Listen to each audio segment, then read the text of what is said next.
Thank you. Good afternoon, and welcome to our talk on enabling creativity and innovation with order and structure. My name is Amanda Spencer and I'm the Director of IT, Library and Technical Services at the Royal College of Art, and this is my colleague Emma Bain, who is the Head of Digital Delivery. So just a note on questions. Obviously we're happy to take questions from the floor at the end, but we thought we would mix things up a little bit this afternoon. We've also got Slido going on, so if you would like to, if any questions occur to you as we talk through our presentation this afternoon, and you want to just jot those down on Slido, please do so, and we'll try and pick those up at the end in the questions section. The URL is behind us, I think, is it? Yeah, so it's the one there, hashtag 1931. So, I'd like to start by doing a little bit of scene setting.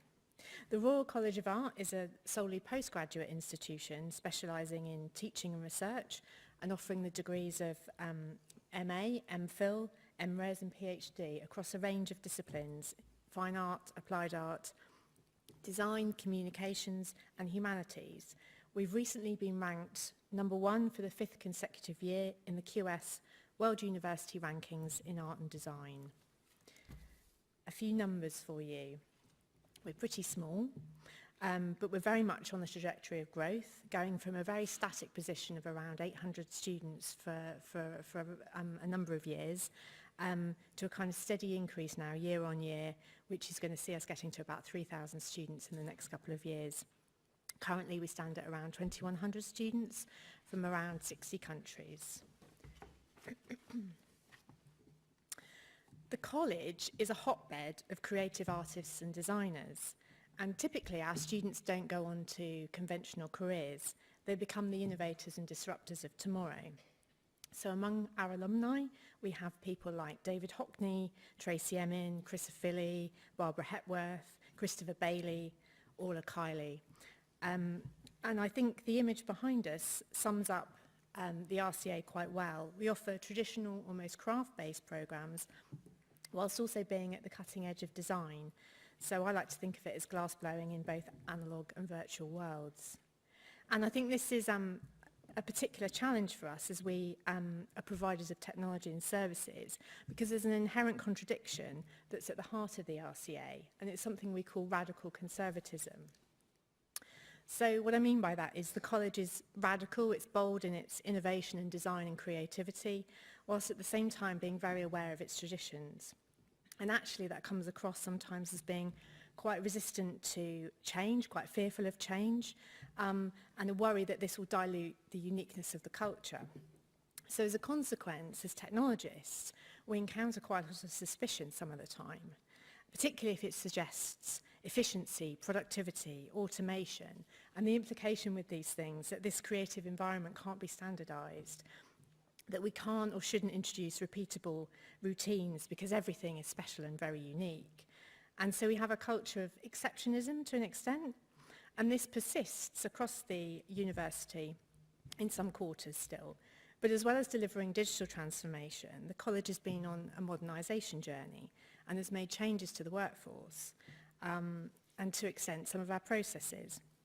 And some of that change has been driven by me across my director and across my 3 teams of IT, Library and Technical Services. And these were the teams I inherited when I joined the college about 5 years ago. But I very quickly created a 4th team, digital delivery, and I hired Emma to lead it. And that's where the fun really began. So, as Amanda says, one of the challenges of digital transformation involves moving to more standardised and automated ways of working. A key concern we hear at RCA all the time is it will make us less creative or innovative as an organisation. To this, I say, we do not need to be creative and innovative when it comes to processes in finance, HR, registry and general admin. Let's make these clear, simple and easy for everyone to use. This then makes space and time for us to be creative and innovative where we should be, collaborating and supporting students, academics, researchers and our partners. So to undertake this transformation, I've built robust relationships based on trust and openness, always working really closely with IT colleagues such as Lee, have brought structure and discipline by being firm about what people can and can't have and what the difference between need and want is. Working towards eradicating shadow IT so that we're all working with shared data in shared platforms towards a shared goal, and building consensus, a movement of people supporting these changes, digital champions across the college. But we're getting ahead of ourselves a bit. When I arrived at the college, there was little in the way of underpinning systems or investment, and even worse, perhaps a lack of understanding or awareness of what business systems were or even the need for them. And I would categorise the preceding period as one of underinvestment in technology and perhaps a lack of understanding about how technology can help further the ambitions of the college, and really a focus, like so many other institutions, on buildings and estates and the interests of our council members. And the size of our institution had meant that really sort of everything was reduced to the personal level and custom and practice. So you didn't really need to publish information or guidance about anything, because you could probably just ask someone, or you could ask someone who knew who to help. And there was another challenge really, because with the RCA, the perception is that everything must be leading edge designed. And this pervades to things like campus fit out. And that translated to IT and digital projects, so that when you could get traction for a project, everything had to be bespoke and worthy of such a creative institution. So case in point was the website project, which had just completed as I arrived. And this involved the development of a completely custom CMS and the design of a brand new font. So Emma and I inherited this environment at a time when funding was really in short supply. And I could see that things needed to change, but my brief had been to contain costs. And with a diverse directorate where IT isn't often the primary focus, this could be very challenging. But over time, through a really good track record for delivery on things, sometimes non-IT things, I got some traction and credibility, which meant that we could ask for funding, and we secured strategic buy-in for some digital changes. I also worked closely with the finance director to ensure that staff outside the directorate couldn't procure IT or digital technology services, and to ensure that over time, as she developed a plan to secure a healthy and sustainable surplus, that we would get a share of that. So the college decided to invest in digital, and we first prioritised a number of key areas for investment, which included student information management, internal comms, so intranet, timetabling, digital asset management, and finance and HR processes. We also put in place collaborative working through G Suite and Basecamp. Coming next in our investment roadmap is technology enhanced learning, research information management, and business intelligence. We have adopted a standard cloud-first strategy. Why would you do anything else? The technology choices we've made are best of breed, with excellent user experience, thinking about accessibility and availability on any devices. The scale of change has been huge for the college, both from a technology and a user behaviour point of view. So how have we done this? At the heart of our digital transformation is parity, equality, and transparency. Particularly in our sector, technology is for the people. As well as general best practice around UX, as we map journeys, we ask questions like, is it clear for those where English is their second language? Is it inclusive, whatever race, ethnicity you are? Will it work for the over 50% of dyslexic, dyspraxic students RCA has? Does it support you whatever gender you identify with? Does it offer any bias towards those who favour desktops or mobiles or vice versa? All of these are absolutely fundamental in delivery from inception to when the technology is out in the wild. Agility is key as well. Iterative delivery at pace using agile project management practices, demonstrating the power and benefits of technology as you go, making it real so people can use technology to bring their ideas to life. When mapping end-to-end journeys, processes and outputs, we're always supportive and friendly, but we're always challenging and questioning. Why do you need this? Why? What's it for? How are you going to use it? We're always collaborative, putting the users at heart. Dare I say it, throughout our journey, we've hit a number of challenges. Typical stuff like late delivery of suppliers, competing stakeholder demands, lack of agreed processes and ownership. But by being agile, we're able to adjust and adapt to rise to these challenges and chip away at delivering. The college is now starting to recognise, like many universities, that there is a broader need for transformation. And because of our track record, our skills are seen as key to successful delivery of wider initiatives now. So this includes things like campus design and development and curriculum modelling. We are applying the same agility, techniques and collaborative approach to leverage our relationships and affect change from within. Initiating end-to-end journey maps so that we can transform student and staff experience as a whole rather than just in small chunks. Digital transformation goes far beyond digital platforms. It's also about the data. This is where you bring much of the long-term value. Data teaches you where you can automate, who your audiences are, where you can make improvements, and where you're missing a trick. We're moving people away from local systems, so data is shared transparently, centralised, and aggregated for reporting. A key part of this is working to ensure we collect all the information that we need, but only the information that we need, and that it is used appropriately, and that it is removed when it should be. This is a major change behaviour across the college, and an area we're going to keep pushing. We've now started looking into business intelligence tools, and this will help us on this journey because it will surface data trends and show exactly what data we do and don't need. So technology is nothing without people. This may all sound like a bit of a TED Talk bit, but this is really true.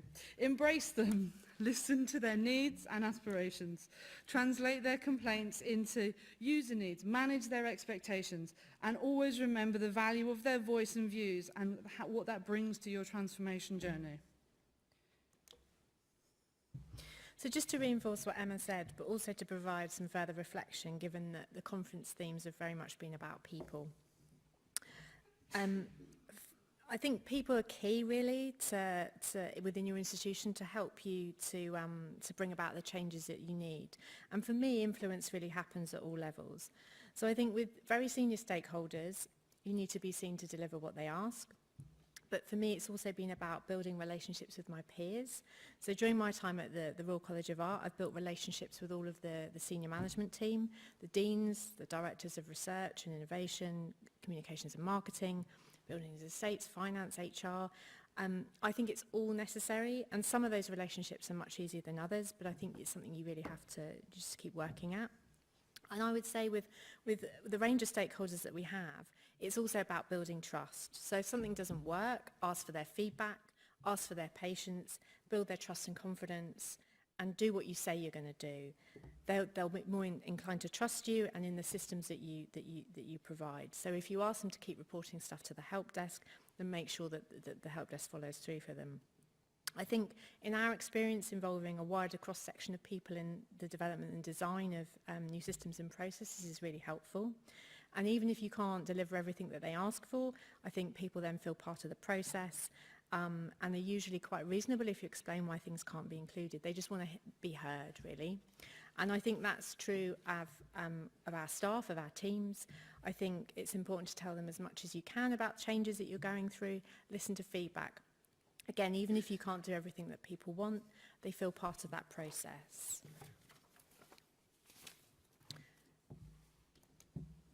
So to conclude, quote from Dr. Seuss, it's opener there, out there in the wide open air.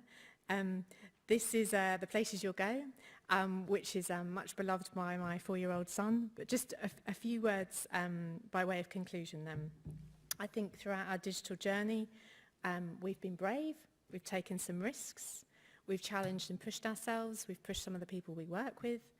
We sometimes haven't delivered at the speed we'd like, but we think that's okay. We very much believe that you don't succeed if you don't fail first. So we keep going. We're always succeeding in moving forward and making positive change to transform how the Royal College of Art works. And we hope this will continue as new technologies and innovations emerge so that we're ready to support the next generation of artists, designers, architects and curators. Thank you very much. So we got any questions? So, our favourite audience member is Mark from Leeds Trinity, who has asked us a question. Hello. What roles do you have in your team, Emma? So that's a question for me. So for the first, I've been at RCA for about 3 years now. For the first 2 years, it was basically just me doing all of this. And now the college has, in its wisdom, thankfully, decided that it will give me some staff. So I've got a learning technologist working for me now to do some TEL stuff. And I have some business analysts that come in and do some work and things like that with us to kind of help us move delivery along and, yeah, kind of share the love as such. And I would add to that Lee joined us about 18 months ago. Lee is our head of IT, joined us from Westminster, and I think we do a lot more kind of collaborative activities between digital and IT now. And I would say that we've also relied on contractors quite a lot, but we're starting to expand the activities in Emma's area and starting to think about things like creating a management information systems team, which is kind of, we've been on the journey with the college, I think, to really get them to understand that these things are all kind of critically important. So the next question from Anonymous. What process did you go through to determine your initial priorities? Do you want to answer that one, Amanda? That's a really good question. So I think the initial priorities are a combination of things that I was asked to deliver when I joined the college. So I think the college was very much aware that we needed a student information system, and we were relying on, it's basically an access database. So that was kind of identified as a key priority. There was the crying need for a modernised intranet as well. So those were the kinds of things that we I had been told, we ought to look at. But I think in collaboration with Emma, we identified some of the other gaps and were able to sort of build a case for an overall programme of activity that at the time we called Info RCA. So that was kind of, it was a combination of top down, being told, these are the things that we really think we ought to do, and then also going out and talking to stakeholders and finding out what their kind of priorities were. But I think over the past, that was the kind of first phase of the project, and then I think over the last couple of years, year on year, we've identified as a directorate the kind of key priorities, and that's really been as a result of talking to stakeholders across the organisation. So the next question is, what are each of you most proud of? Wow. Do you want to go first? I think for me, like one of my kind of favourite moments at RCA was about 1.5 years in, when a member of academic staff who doesn't really engage with digital stuff turned around to me and said, "You've changed my life. You have, I know exactly where I need to be now because of the timetabling system we put in." Hello, Tim from Cellcat. And I can access it wherever I need to be, and it's just been transformative for me. It's amazing. So being able to do that for people, obviously not just one person, hopefully many more, and as we go around and talk to people, you get positive feedback.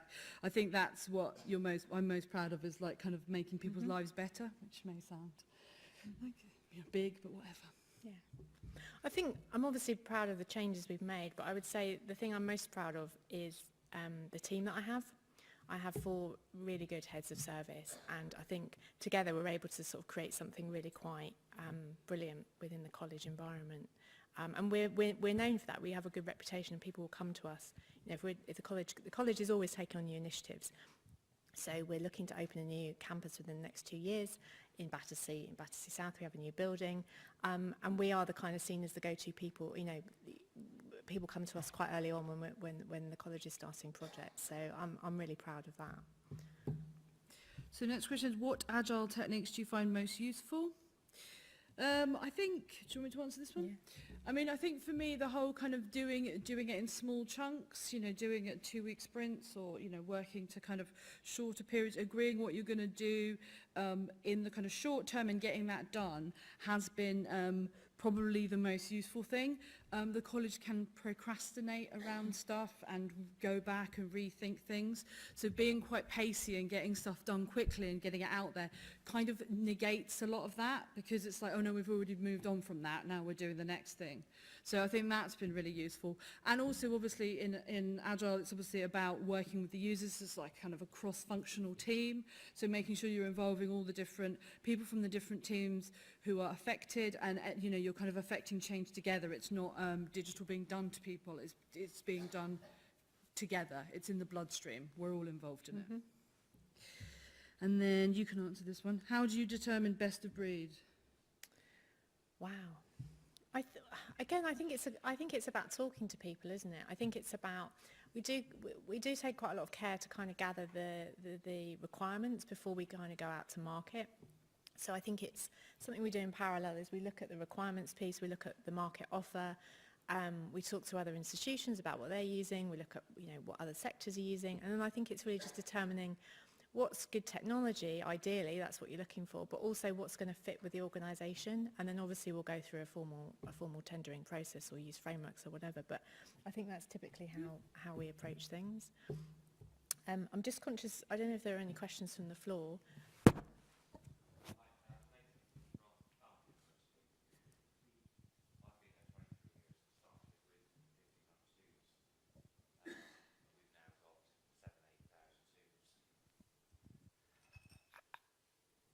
The challenge I think you're going to face, that we're still facing, is keeping the engagement going with those academics that you used to know face to face, and now are in the crowd of the 1,000+ academics that you'll probably end up getting to. How do you maintain your kind of drive to keep those academics in the loop with what you do? That's a really good question, and I think although our sort of growth is on a trajectory, I think it's been steady. You know, it's been sort of incremental over a period of time. So I think I recognise the challenge you're describing, and I think that's where there are some tensions emerging now, because there are things that happen at scale that you know you can't get away with. You know, you can't get away with having things the way they were, because you know. Once you reach a certain critical mass, it's no longer viable. But I think we've got 4 schools and a research directorate, if you like. And so I think, you know, I know the deans personally. I've worked with, you know, most of them for a while. I think many of us know some of the academics in the schools. Maybe we don't know everybody, and there is a degree of churn as well. So I think it's about making sure that we keep those communication channels open and building those relationships at all levels. So members of my team, for example, will go to SLTs and talk to the academic community, and obviously there are changes and you know, turnover of staff. But I think it's just those kind of face-to-face communication channels, and then using things like the intranet, using you know, a variety of methods. I don't know if you want to say something about this, because you spend quite a lot of time engaging with academic staff. I mean, one of the approaches that we've started adopting is having kind of functional delivery groups.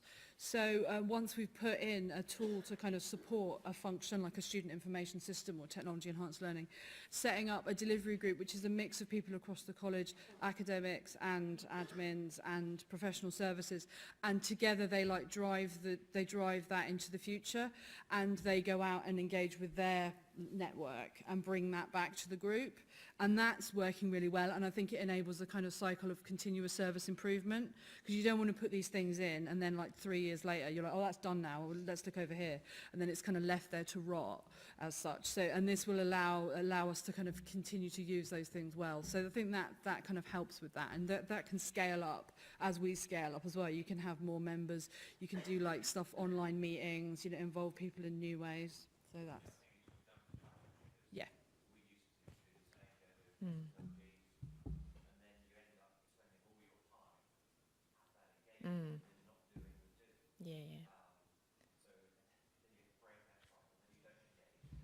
Yeah.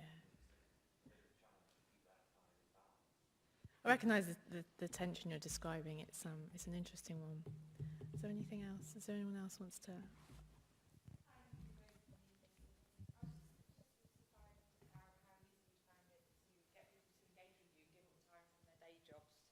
Come to the functional delivery groups or engage with you in Agile projects?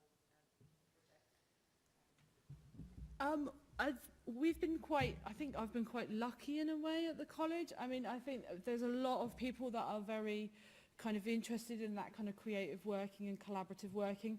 A lot of our academic programs are around those kind of practices as well. So when people come in, they're kind of used to working like that. I think, some areas it's more challenging than others. It's not, and you have to kind of adjust according to who you're working with. Some teams it's nearly impossible to get engagement with, but then you have to go, I'd go and speak to them and try and understand what would get you involved. How can it work for you? Okay, that's not going to work. What can we do? So sometimes it's about going to them and then, having lots of different ways in, lots of different routes. And, it's just about just keep trying, just keep pushing, just kind of always being around, always being in their face basically at first, and then getting them to believe that this change will happen and it will help them. And then once they see that, people generally want to be involved because it's interesting and it's exciting. So, yeah. Okay, is that it for questions? Yeah, well, thank you. All right, thank you.